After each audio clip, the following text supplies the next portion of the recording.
NFL free agency is just around the corner, and once the Seahawks sign a player, or more likely players, this offseason, we're going to break it down. So if you want breaking news and all the latest updates on the Seattle Seahawks, hit that big red button and subscribe right now.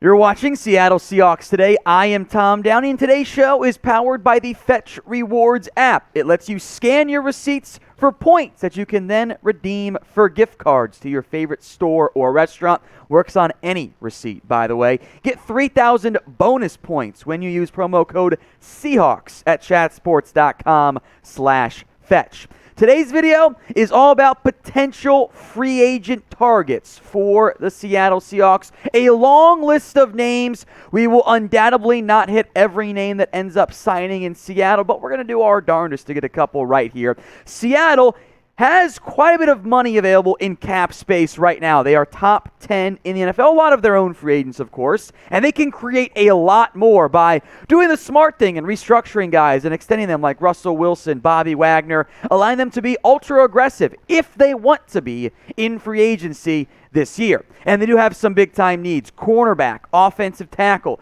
their own guys who are good to great, depending on who you're talking about, are free agents. Center, an area of need, as it's been for quite a while now. Safety, with Quandre Diggs' uncertain future. Tight end, losing your top two guys. Defensive line, you can mix an edge in there if you want to. So if Seattle chooses not to re-sign all their guys, they could certainly be aggressive. And that's what I want. If I'm Seattle, if I'm running their organization, which of course I'm not, I'm just a guy here on YouTube, I'd be ultra aggressive. I would restructure my top guys, Bobby Wagner, Russell Wilson. I'd pay DK Metcalf as well. And I would take my available cap space, create more of it, and go be aggressive. Your window is as long as Russell Wilson is your QB. He's your QB for maybe just another 5 years. So push that money out into the future. Be like the Steelers. Be like the Saints. If it works, you're awesome. If not, at least tried. Because trying to ride the middle road doesn't work out very well in the end. So before we break down my list, I want you guys to name a player, please realistic here, name a player who you want to sign in free agency. This is the pinned comment on today's video. So if the ad break comes on YouTube, take advantage of it. Head down there and let me know. Corner, I believe, is this team's top need with DJ Reed, Sidney Jones, two of your top three guys on the outside set to be free agents. And maybe you like Ugo Amadi, maybe you don't. Marquise player, probably fine there, but if you want to get aggressive, I ain't going to complain about adding a good nickel corner. Maybe you could play, Trey Brown in there potentially if you really want to, depending on who you sign in free agency.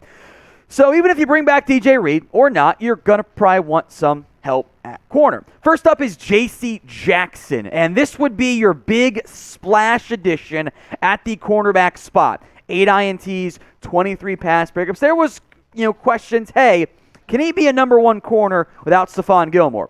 Resounding yes is the answer. He's going to command probably around $20 million per year if you're able to get him. So I'm down to explore J.C. Jackson, but remember, it's going to be expensive. Now, a potentially cheaper name who we know fits the scheme to an extent if you're going to run a little bit more cover through than what you did last year, Casey Hayward. Now, I wonder if he just follows Gus Bradley, which could very well end up being the case, but I'd call about Hayward. Numbers aren't eye-popping. He was very, very good this year for Las Vegas. Stephon Gilmore might be a little bit more affordable. His play has dipped the past 2 years. That's okay. He's still a really, really good corner in the NFL. His contract won't be as much as, say, J.C. Jackson. And hypothetically, a Gilmore-Reed pairing, oh, that's so good on the outside. Now, if you want a nickel, Bryce Callahan is the name to keep in mind here. He's a damn good nickel corner. I thought was honestly better in 2020 than he was in 2021. Not a huge deal, though. If you want to spend big on a nickel corner, Callahan's been the best one for a while. Darious Williams actually plays outside corner for LA despite being built more like a nickel. I think, again, better year in 2020. I would look at some of the scheme moves the Rams made as to why he hasn't been quite as good. He's got a lot tougher matchups against ones this year than maybe you would expect with Jalen Ramsey. But a good name to keep an eye out for if you want to poach and hurt a division rival. All right, some other free agent quarterbacks. You want to go, or corners. You want to go veteran, cheaper route? Patrick Peterson, Joe Haden are not going to break the bank for you. Donte Jackson, I don't love him, but he's a decent name to keep an eye out for in terms of the ability to be a potential number 2, affordable number 2, opposite maybe a DJ Reed. I love Carlton Davis. I think he's going to be a bit more expensive than you might expect. And if you want another nickel guy, Desmond King is always available for $4-ish million maximum per year. The NFL does not view him as highly as others do. So pick one to sign of your top 5 corners that I mentioned. Type JJ for JC Jackson, SG for Stephon Gilmore, CH for Casey Hayward, BC for Bryce Callahan, or DW for Darious Williams.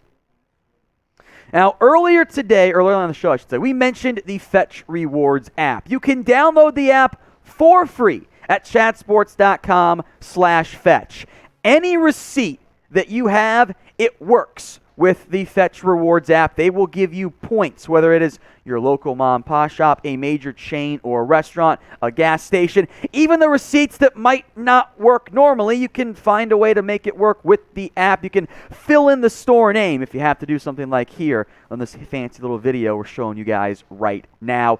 3,000 bonus points when you use promo code Seahawks at chatsports.com/fetch. Make your receipts work for you. Turn them into points that you can then redeem for free gift cards. It works with any receipt you have. I've got a batch of 10 I've got to get around to doing today once I have time.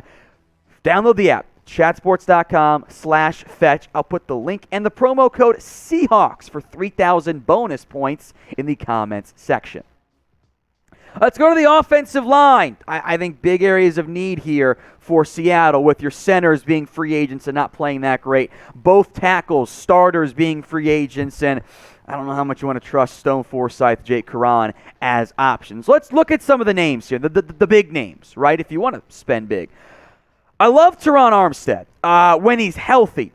He's not always healthy, and he has been healthy as of late. So I think a team like Miami might throw more money at him, but I'd be open there. I think Orlando Brown gets franchise tagged by the Chiefs. If he doesn't, though, he can play left or right tackle.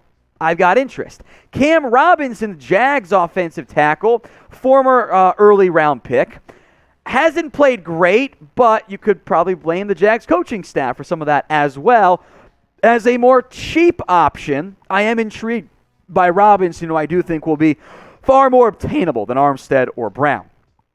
Eric Fisher's name to keep an eye out for, was coming off the injury, was good, not great in Indy, but again, reliable option at left tackle, and what could have been different had he fallen one more pick for Seattle. Anyway, Morgan Moses here, the Jets offensive tackle. He played great at right tackle this year. He was actually a nice find for them. If you want to move on from Brandon Shell and you don't trust Jake Curran, investing in Moses and solidifying that right tackle spot would be a good move. Now, what should Seattle spend more on? Type in T for their own free agents, guys like a DJ Reed, a Dwayne Brown, a Quandre Diggs, or type in O for outside guys the team could look at exploring. The 5 top centers, not all of them are obtainable, but there's Bradley Bozeman, who might leave the Ravens coming off his best year ever. Decent, maybe underhyped name. Ryan Jensen would be awesome. I think he's going to command more than what Seattle wants to spend on the position. Brian Allen, because of the familiarity with Shane Waldron, the team's offensive coordinator, that's a good name to keep an eye out for. Ben Jones is a pretty good football player as well with Tennessee. Kind of fits in the, I would say, the Bradley Bozeman range of talent. Jason Kelce would be fun. He ain't leaving Philadelphia. It is either retirement or re-signing in Philadelphia for Jason Kelce. We don't just talk about free agents here on Seattle Seahawks. We talk about the draft as well. Some top targets for them with their first pick in round 2. We also went through the ideal offseason plan, hitting some of the same names we're talking about right now. If you want daily videos on the Seattle Seahawks, then simply hit that big red button and subscribe. If you're watching on Facebook or somewhere else, it's youtube.com/SeahawksTV. It is free here on the channel, and hey, we got videos for you every single day. A pivotal offseason for Seattle, and we're going to keep you guys covered throughout it. Let's go to safety. I want to re-sign Quandre Diggs. If for some reason you don't, there are names that you could explore. If you want to go younger and probably more expensive, Marcus Williams of the Saints. Much as I love Quandre Diggs, he might be an upgrade for you. So you could get creative if that's the route you want to go. His numbers weren't as impactful as Quandre Diggs in terms of interceptions, but over their careers, Marcus Williams, I think, is one of the more underrated true single-high free safeties. If you want to get creative with your safeties and use Diggs and Mathieu and Jamal Adams in big nickel packages and make Mathieu a lot of a nickel corner type, I'd be down with that one. Again, if you want to break the bank on a younger free safety type, I'm a huge Jesse Bates fan. His numbers over his NFL career, this is probably his worst year yet. And he's still great. That's how impactful Bates has been. If you've been watching the playoffs, you can see him making that impact pretty clearly. If you want a more affordable option, Kareem Jackson of Denver is a name to keep an eye out for there. Can do a lot of different roles for you at safety. And then Terrell Edmonds, who would definitely be affordable. I don't like him that much. I didn't like that pick.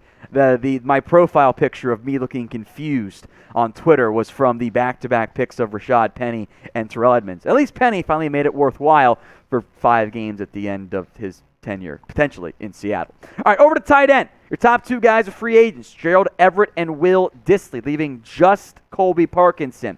Maybe not the route you want to go. You spent big last offseason on Gerald Everett.